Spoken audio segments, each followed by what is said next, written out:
Sekretariat DPRK Aceh Utara melakukan prosesi adat pesiju untuk penjabat Bupati Aswardi Abdullah yang bertempat di ruang lobi utama gedung DPRK setempat di Landeng, Kecamatan Luk Sukun pada Jumat 15 Juli 2022. Sedangkan pada pagi hari, PJ Bupati Aceh Utara Aswardi Abdullah akan menghadiri pelantikan dua anggota DPRK pengganti antar waktu periode 2019-2024.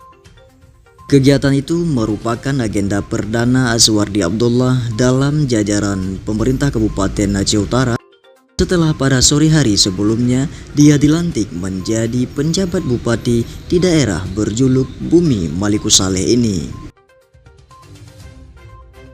Kesempatan itu dimanfaatkan oleh Sekretariat DPRK untuk melakukan pesiju sebagai prosesi adat memuliakan tamu. Apalagi Aswardi Abdullah hadir dengan didampingi oleh istri tercintanya Nurmazia SE AKMSI.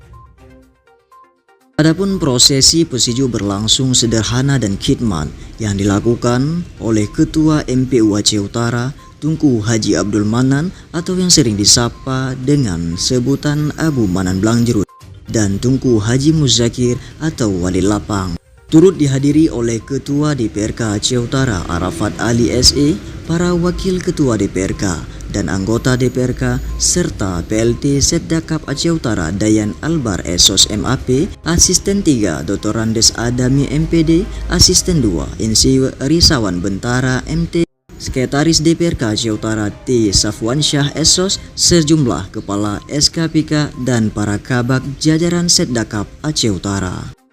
Setelah mengikuti prosesi pesiju, PJ Bupati Aceh Utara Aswardi Abdullah langsung menuju ruang sidang utama DPRK Aceh Utara untuk menghadiri rapat paripurna ke-10 masa persidangan 2 DPRK Aceh Utara tahun sidang 2022 dengan agenda pengambilan sumpah pengganti antar waktu anggota DPRK Aceh Utara